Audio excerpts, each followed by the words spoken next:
Bonjour, Azuflaoun, salam alaikum. C'est avec plaisir que j'inaugure aujourd'hui cette chaîne YouTube d'expression française, et ce, suite aux incessantes demandes de mes amis francophones, qu'ils soient algériens, marocains, tunisiens, africains, français surtout, qui me suivent avec assiduité, qui suivent mes écrits et qui ont émis le souhait de me voir m'exprimer sur les grands sujets sur YouTube en langue française. Voilà, je le fais avec plaisir et j'inaugure cette chaîne par la diffusion de l'entretien que j'ai accordé au quotidien marocain L'Opinion. Et je tiens à rappeler que c'est la première fois qu'un média marocain m'accorde l'hospitalité de ses colonnes ou de ses plateaux, puisque les chaînes de télévision ne m'ont pas encore accordé l'hospitalité de leurs plateaux, hormis Medi 1 qui le faisait il y a très longtemps, et depuis 2010, je n'avais plus accès à cette chaîne pour des raisons que j'ignore évidemment, et que même mes amis journalistes, ils sont nombreux, c'est les amis que je compte à la chaîne Medi 1, eux-mêmes n'arrivent pas à s'expliquer. De toutes les manières, on ne cherche pas à s'imposer, je ne cherche pas à m'imposer à qui que ce soit. Seulement, j'ai toujours posé une seule condition, c'est pas de censure. Qu'on ne me censure pas. Si on me censure, on ne m'invite pas. Et justement, c'est à l'honneur du quotidien L'Opinion que je souligne que je n'ai pas été censuré, que ce soit dans l'édition papier ou dans l'interview diffusée sur YouTube.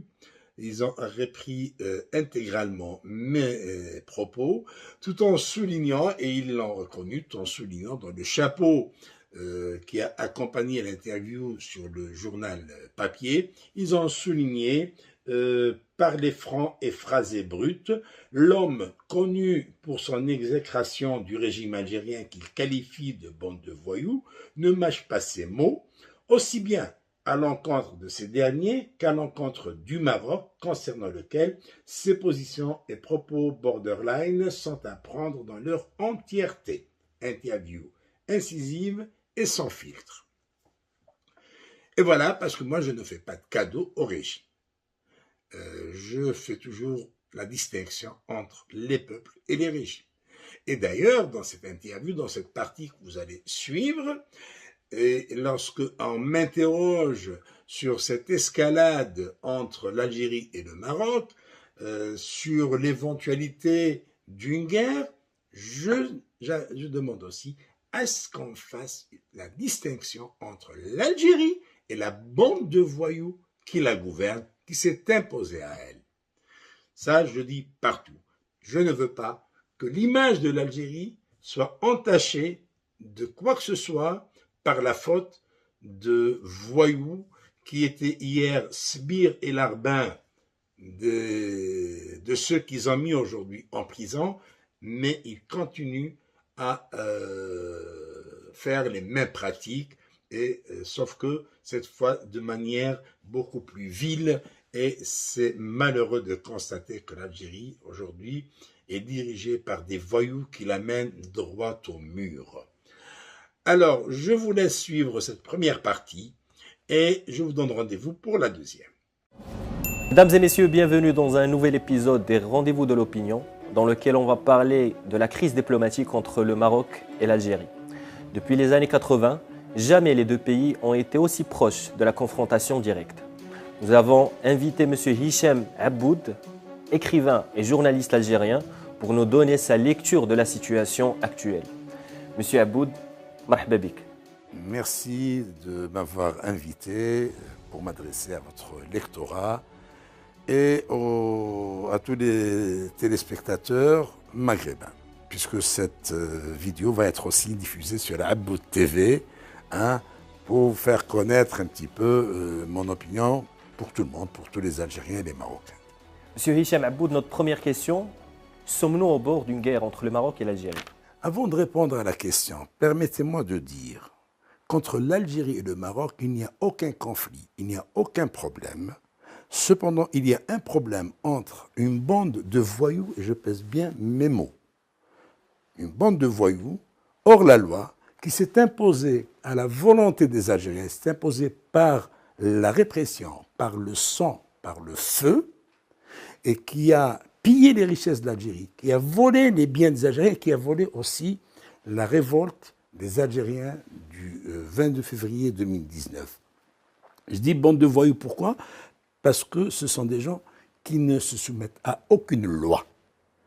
Par conséquent, ils font à leur tête, ils font les va-t-en-guerre, ils font ce qu'ils veulent, sans que le peuple algérien ne les a élus.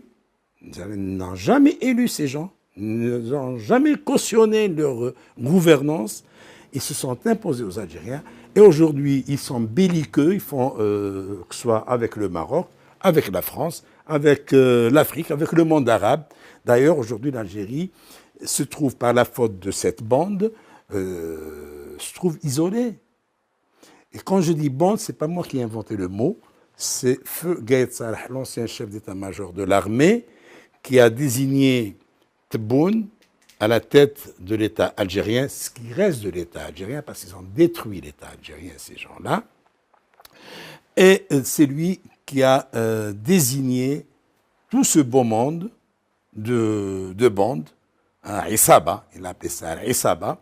Et quand on dit voyou aussi, le seul pays au monde qui compte 2 ex-premiers ministres, tout un gouvernement en prison, des chefs d'entreprise, des opérateurs économiques, des hauts responsables, et plus d'une trentaine de généraux, majors et généraux et colonels en prison pour corruption, enrichissement illicite, dilapidation de deniers publics. Et ce n'est pas moi qui les accuse, c'est eux qui les accusent. Voilà. Donc, cette parenthèse fermée, parce que je ne voudrais pas qu'on parle d'un faux problème. Il n'y a pas de problème entre l'Algérie et le Maroc. C'est-à-dire qu'aujourd'hui, le problème, il est entre le Maroc et une bande de voyous qui s'est imposée à la tête de l'État algérien par la répression, par la force. Le peuple algérien ne suit jamais cette bande de voyous, à part leurs larbins et leurs sbires. Ça, c'est normal, il y a toujours ce genre de personnes, ça existe. Donc, cette bande dont vous parlez, peut-elle provoquer un affrontement armé direct entre les deux pays? Alors, pas plus tard qu'aujourd'hui, je lisais un rapport du département d'État américain qui exclut toute guerre entre l'Algérie et le Maroc.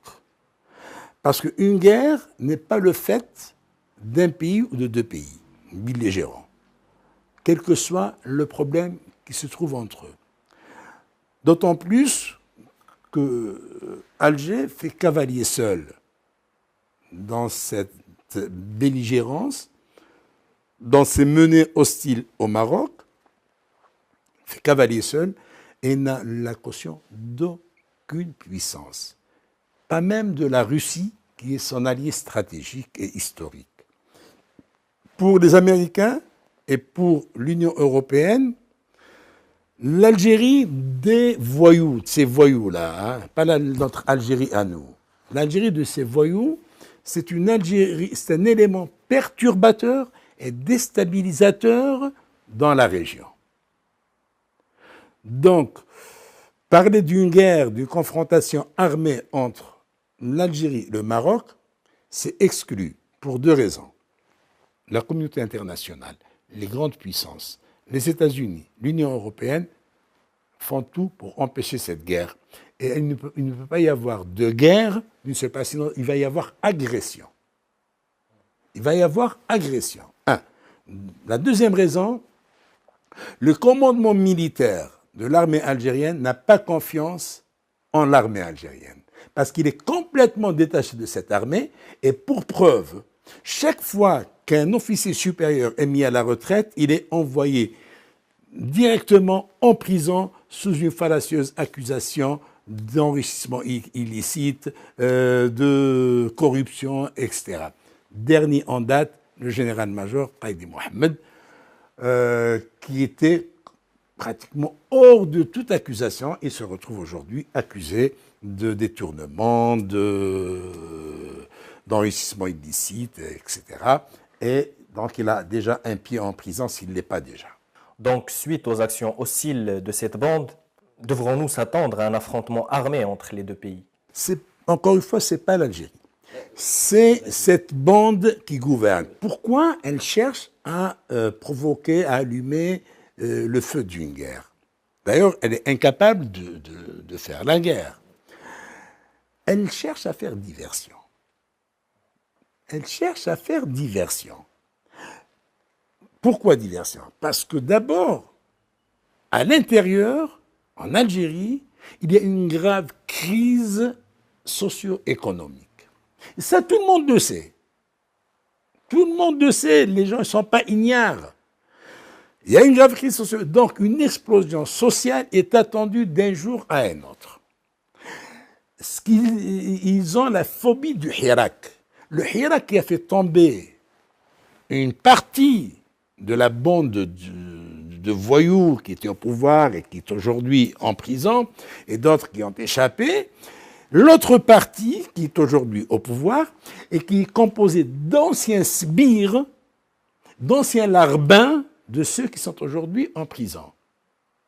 Moi, quand je vois l'image d'un Abdelmajid Tebboune, que j'appelle Cherchaboun, ramper dans une zawiya, devant un cheikh zawiya, sur ordre de Bouteflika, j'ai mal au cœur de voir cet homme à la tête de l'Algérie.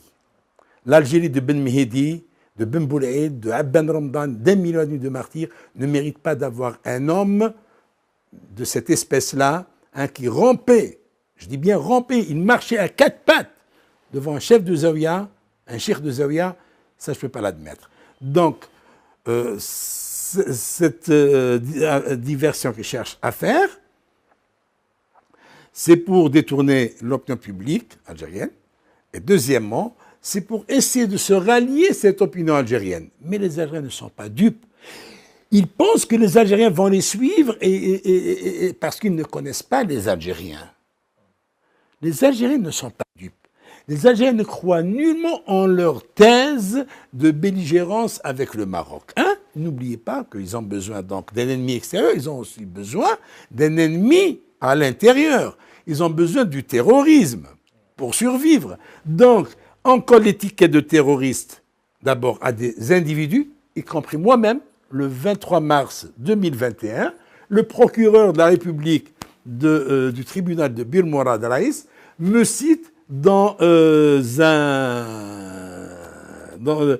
une organisation terroriste composée de Amir DZ, qui est aussi un blogueur qui fait voir de toutes les couleurs à cette monde, Abdou Samar, un journaliste également qui ne plaît pas au pouvoir en place. Il y a aussi comme terroriste Mohamed Abdallah, un ancien gendarme qui est aujourd'hui en prison en Algérie. Donc, ils ont créé une organisation terroriste menée par un ancien terroriste du fils, Mohamed Mansouri ou je ne sais quoi. Mais je dis, si je veux faire du terrorisme, je ne vais pas suivre un ancien terroriste repenti. Donc, ils ont besoin de terrorisme. Tout comme ils ont accusé le MAC, Mouvement pour l'autodétermination de la Kabylie, de terrorisme. Le MAC est dirigé par un homme, un intellectuel, diplômé en sciences politiques, écrivain, essayiste, chanteur, compositeur. Un artiste ne peut jamais penser faire du terrorisme. Ils ont également accusé une autre organisation, Rachad, qui est basée en Suisse. Ils l'accusent ils la classent comme étant terroriste. Pourquoi? Parce que cette bande, qui elle-même incarne le terrorisme et incarne la hogra au président algérien, le mépris. Donc ils ont besoin de terrorisme parce que eux, ce sont des terroristes. Ils accusent les autres de terrorisme, ils accusent les autres de main de l'étranger. Or, eux-mêmes, ils sont la main de l'étranger. Voilà pourquoi ils ont besoin d'un ennemi pour faire diversion. On a le Maroc, on a le MAC, on a le Rachad, On a aussi des individus comme Hicham Aboud, comme Abdou Sammar, comme Amir Dezed. C'est des terroristes, il faut leur mener la guerre. Ils ont envoyé, me concernant, ils ont fait 10 mandats d'arrêt internationaux. 10 mandats qui ont été tous rejetés par Interpol. Aujourd'hui, Interpol rejette systématiquement tout mandat d'arrêt international émanant de l'Algérie. Outre les éléments que vous avez évoqués, il y a également des défis internes et externes. Il s'agit notamment de l'inflation, la tension sociale, la pénurie, et puis des menaces terroristes en provenance du Sahel, auxquelles est confronté Alger. Alors, ce régime des généraux peut-il supporter une confrontation armée avec un autre pays? Écoutez, quand on parle d'une bande de voyous, il faut dire que cette bande est sans foi ni loi. Et elle ment comme elle respire. D'ailleurs, c'est connu. Pour Tebboune, c'est un menteur. Les Algériens, tous les Algériens savent très bien, ils appellent Tebboune Kdaboun. Hein, Cherchaboun. Donc, il ment comme il respire, cet homme. C'est tout le régime qui a bâti sa politique sur le mensonge, sur la perversion, sur la manipulation maladroite. Ils ne savent même pas manipuler. Ils manipulent très maladroitement. Et cette précipitation de Tebboune à accuser le Maroc n'est pas la première du genre. Il a été à plusieurs reprises accusé le Maroc quand il dit « Nous avons toutes les preuves des hostilités marocaines en direction de l'Algérie. Nous avons toutes les preuves des agressions quotidiennes du Maroc contre l'Algérie. » Il ne les a jamais montrées. Donc là, quand il parle aussi de l'accident des 3 camions bombardés dans la zone sahraoui-mauritanienne, sur la frontière sahraoui-mauritanienne. Première question que je pose. Pourquoi tout de suite on s'attaque au Maroc? À supposer que ce sont les Marocains. Et on va dans le sens de l'accusation algérienne. C'est les Marocains qui ont bombardé ces camions algériens. Où? Au Sahara occidental et en Mauritanie. Pourquoi les Mauritaniens et les Sahraouis n'ont rien dit? Les Mauritaniens ont démenti officiellement toute action s'étant produite sur leur territoire. Les Sahraouis n'ont pas pipé mot. N'ont pas pipé. Normalement, on doit s'en prendre aux Sahraouis, puisque ce territoire est sous leur protection. Il est sous leur souveraineté. Puisqu'il y a une souveraineté sahraoui sur ce territoire. Alors, comment ces gens ont-ils laissé des Algériens se faire attaquer, hein? Comment ont-ils permis à ces camions de pénétrer une zone militarisée? Une zone où, quotidiennement, les Sahraouis annoncent savoir mener des attaques contre l'armée royale marocaine, contre les forces armées royales, et chaque jour que Dieu fait, cette armée marocaine prend une raclée de la part du Polisario. Alors pourquoi vous laissez des Algériens innocents traverser cette zone? C'est le grand point d'interrogation. Donc, maintenant, si vraiment il y avait, et le pouvoir algérien avait ou détient des preuves que ce sont les Marocains qui ont tué ces Algériens. S'il ne réagit pas, donc c'est un pouvoir qui n'a pas raison d'exister. Ils doivent démissionner parce que dans un acte hostile pareil, on doit ou répliquer comme ça, cela a été à Amgala en 1976. Je rappelle qu'à Amgala 1976, premier épisode, les Marocains encerclent une compagnie algérienne armée d'armes organiques, hein, des Simonov, des Kalachnikov. Ils emprisonnent environ 105 personnes ou 110, et d'autres sont morts parce qu'une compagnie compte 140 bonhommes. L'Algérie n'avait pas pleurniché. L'Algérie n'avait pas diffusé de communiqué disant qu'une compagnie de l'armée algérienne a été prise. Rien. 15 jours après, un bataillon venu des forces spéciales de Biskra, il fait une descente sur un bataillon marocain, il le décime et il prend le double des prisonniers. C'est ça quand on veut appliquer la loi du talion. On ne pleure pas. Un. La deuxième, si maintenant vous n'avez pas les capacités de répliquer, déposer une plainte officielle auprès du Conseil de sécurité de l'ONU. N'envoie pas une lettre à l'ONU pour te plaindre comme une... c'est pas moi que... Comment vais-je... comme une veuve qui vient de perdre ses enfants. C'est aussi dire que le régime algérien n'a pas de preuves quant à la présumée attaque. Écoutez, quand ils ont écrit à l'ONU, à l'Union africaine, à la Ligue arabe, à toutes les instances internationales, ils se sont contentés d'envoyer une simple lettre. Normalement, ils devaient fournir les preuves qu'ils ont, et ils doivent les fournir au Conseil de sécurité en demandant des sanctions contre le Maroc. Tu me tues des enfants, je ne me limite pas à pleurnicher, à chialer et à envoyer une lettre pour dénoncer. Non, je demande des sanctions. Et si l'Algérie, le pouvoir en place, détient des preuves, il n'a qu'à les présenter à l'ONU et à demander des sanctions. S'il ne le fait pas, c'est irresponsable. D'ailleurs, ce sont des gens irresponsables. C'est pour ça que je les qualifie de voyous, parce que s'ils étaient responsables, s'ils étaient des hommes d'État à la tête de l'État algérien, ils auraient réagi autrement. D'ailleurs, l'histoire de l'accusation, lors de la réunion avec les diplomates algériens, consuls, ambassadeurs, etc., qui se déroule encore, nous sommes le 9 novembre, dans elle s'est ouverte le 8, Tebboune n'en a pas soufflé un seul mot sur le sujet. Ça, il a oublié le sujet. Ce qui est, pour un chef d'État, il n'est pas, mais s'il se croit chef d'État, c'est impardonnable. On n'oublie pas vite la mort d'hommes. Mais je dois rappeler aussi que pour les 3 hommes que la bande de voyous était en train de pleurnicher, on rappelle que des centaines d'Algériens meurent régulièrement dans les eaux méditerranéennes en fuyant l'enfer algérien, alors que l'Algérie est un paradis qui a été transformé en enfer par ces voyous.